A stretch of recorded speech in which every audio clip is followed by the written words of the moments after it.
আমি বিয়ে করছি মাত্র 3 দিন হয়েছে, এরই মধ্যে আমার বাপ আমার শাশুড়িরে কেমনে করে মানে বিয়া। তোর কপালে আমি লাথি দেবো, তোর কাছে কে ভাত কাপড় চাই?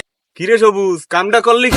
আরে মাতুব্বার সাহেব, আর লজ্জা দিয়েন না, সেও আমারে চাইছে আমিও তারে চাইছি, তাহলে সমস্যাটা কি?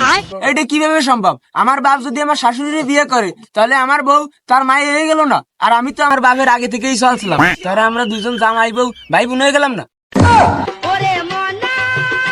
এ বাবা, তুই মেনে নে না, দেখ যদি চলার মতো হয় তাহলে মেনে নে। কি হরে মারিনি? আমার বাপের শ্বশুর বাড়ি আর আমার শ্বশুর বাড়ি এক জায়গায়, আমার বাপের শ্বশুর বাড়ি আমার শ্বশুর বাড়ি তাও একই জায়গায়। আমি দুঃখে মইরা যাই। আচ্ছা, এরপর যদি আমার একটা ছেলে পেলে হয় আমার বাপেরে দাদা কবে না নানা কবে? এরপর যদি আমার বাপের একটা ছেলে পেলে হয় আমার দুলোভাই কবে না মামা কবে? তুই তো মহা বিপদে পড়ে গেলাম।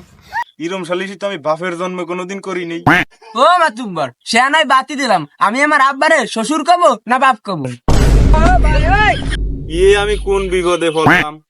এ গাদা, তুই নয় তোর আব্বারে ডেডি ক। হ্যাঁ মাতুব্বর, আমি না আমার বাপরে ডেডি করলাম, কিন্তু আমার বউ আমার বাপরে কি শ্বশুর কবে না আব্বা কবে? আর তো কুলতি পারলাম না, তো মহা মুশকিলে পড়ে গেলাম। মাথা হয়ে লইব না মাতুব্বর, আমি কি আমার শাশুড়িরে মা কব না শাশুড়ি কব? এ গাদা, তুই তো শাশুড়ির তাইলে মামি ডার্লিংই বল।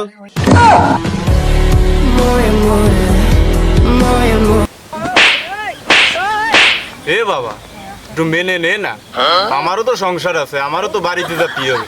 ও মাতুব্বর, তুমি নাই বাড়িই গেলা, আমি যাবো কই? আমার তো নিজের বাড়ি গেলেই মনে হয় নিজের বাড়ি আইছি না শহুর বাড়ি আইছি।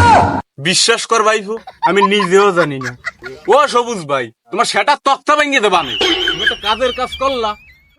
ও সবুজ ভাই, তোমাকে এই বাপ বেটা সালিশি আমারে দিয়ে হবে না, এ সালিশি করতে তোমার দাদারে লাগবে। ভাই আমারে তোমরা মাফ করো। ক্ষমা করে দে। আমি জানি কি এটা।